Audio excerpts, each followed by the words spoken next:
आपका नाम क्या हो भैया? मेरा नाम पिंटू पाठक है। अच्छा, आप हमें बताइए, आपके लिए सबसे ज़्यादा इम्पोर्टेंट क्या है, देश या धर्म? अब दोनों ही है हो। आपको एक चूज करना है पहले। पहले तो देश है। देश क्यों? हाँ, अब जहाँ रह रहे हो तो देखिए, एक बात बताते हैं, आपका धर्म क्या है? हम हिंदू हैं, इंडियन है, पहले तो हम इंडियन हैं। तो आप क्यों इंडियन है? हम वो नहीं पूछ रहे भाई, हम वही बात है ना। नहीं भैया, हम वो नहीं पूछ रहे। सबसे पहले बताइए, आपके लिए इम्पोर्टेंट क्यों है देश? मतलब देखिए, पहला बात ये होता है कि आप कहीं भी, यहीं पर आप मैक्सिमम देखिएगा ना, तो बिहार में ही आपका जाति वगैरह जो मैक्सिमम ज़्यादातर रहता है। आप यहाँ से बाहर चल जाइए, हम ही देखे हैं कि दोस्ती में ये नहीं देखा जाता है कि आप मुस्लिम हैं कि हिंदू हैं, क्रिश्चियन हैं, कुछ भी रहे, बट हाँ दोस्त हैं, सबका खून तो लाले है, बात खत्म है। अच्छा, धर्म को आगे क्यों नहीं रखे आप? हाँ, धर्म को इसलिए देखिए, पहला बात तो ये है कि सनातनी है, बात खत्म वहाँ से। पर थोड़ा सा दूर जाइए तो हिंदुस्तानी भी तो है। चलिए, आपने सनातनी का एक नाम लिया तो थोड़ा सा हमको एक बात याद आ रहा है, जो कि अभी सोशल मीडिया पर समझ ज़्यादा ट्रेंड कर रहा है। उदयनिधि स्टालिन का ऐसा मानना है, हालांकि उदयनिधि स्टालिन के बयान आप सुने होंगे। दोनों का नाम नहीं सुना है। चलो, उदयनिधि स्टालिन के बारे में बता देना चाहते हैं। मैं आपको कुछ, हाँ ये बोलिए। हाँ, बोलिए। क्वेश्चन कीजिए। दरअसल आपके लिए सबसे ज़्यादा इम्पोर्टेंट क्या है? मेरे लिए देश। नाम क्या हुआ आपका? गुड्डू राजवत्स। अच्छा बताइए, देश क्यों इम्पोर्टेंट है?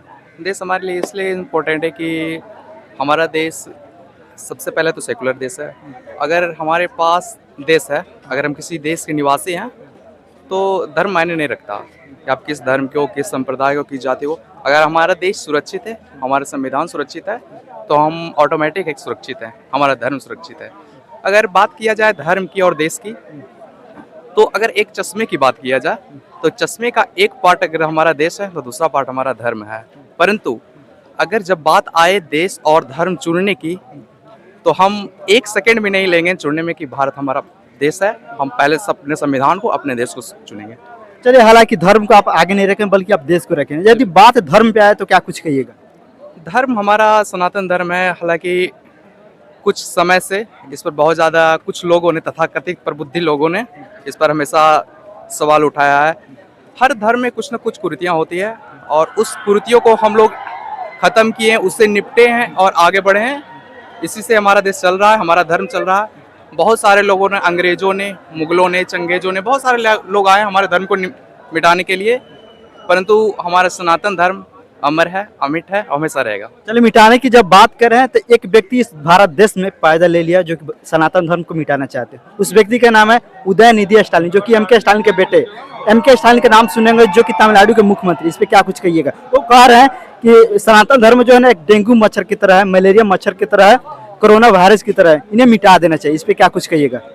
हालांकि उन लोगों का ये वक्तव्य तो जो दिया गया है, हालांकि उसको ज़्यादा सीरियस लेने की ज़रूरत नहीं है, क्योंकि वहाँ के जो मुख्यमंत्री के बेटे जो हैं, विपक्षी नेता लोग हैं, वो अपना अस्तित्व बचाने में लगे हुए हैं।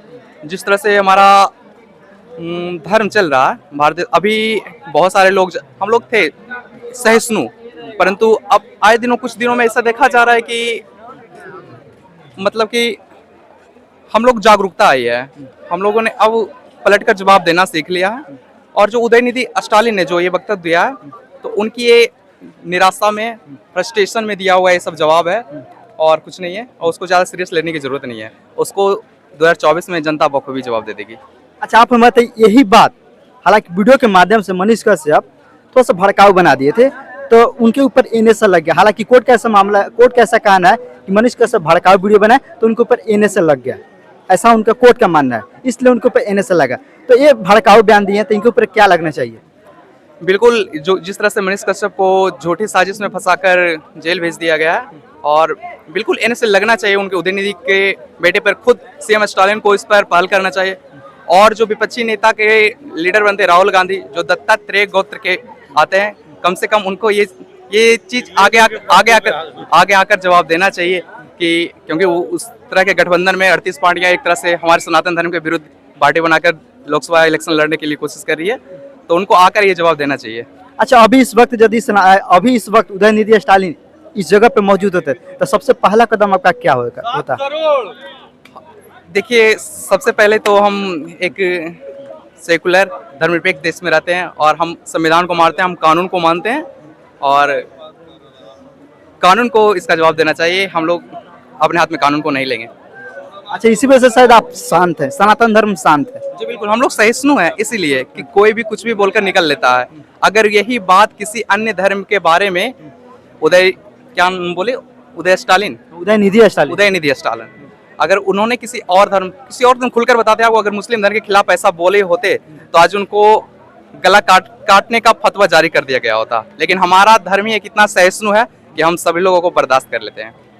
जाते जाते आप क्या कुछ कहिएगा उदयनिधि स्टालिन को, मतलब उनके विचार के लिए क्या कुछ कहिएगा, उन्हें क्या करना चाहिए सनातन धर्म के सामने, सनातन धर्म के साथ? सनातन धर्म उनको पढ़ना चाहिए। यदि ऐसा बात बोल दिए तो उन्हें क्या कुछ करना चाहिए? अब उनको पढ़ना चाहिए, हमारे वैदिक जो धर्म ग्रंथ है, गीता है, इसका अध्ययन कर, अगर वो इस चीज़ का अध्ययन करते हैं बखूबी तो इस तरह का वक्तव्य देते नहीं। और उनको एक बात और कहना चाहेंगे कि सनातन धर्म कोई नहीं मिटा सकता है। ये करोड़ों वर्षों से जब पृथ्वी का अस्तित्व आया उस टाइम से सनातन धर्म है और आगे भी हमेशा रहेगा। चलिए, बहुत बहुत धन्यवाद। पटना के मशहूर जगह, जिस जगह का नाम NIT घाट, उसी जगह पे हम मौजूद हैं और भाई साहब मिले, उनसे बातचीत हो रखी है। उस बातचीत के दौरान बहुत सारी चीज़ आप लोग को सुनने को मिला, जैसे आप लोग वीडियो तो देखेंगे, बाकी आप लोग कमेंट करके बताइए आपका क्या राय। चले तब तक, धन्यवाद, थैंक यू सो मच। धन्यवाद आप सभी लोग का।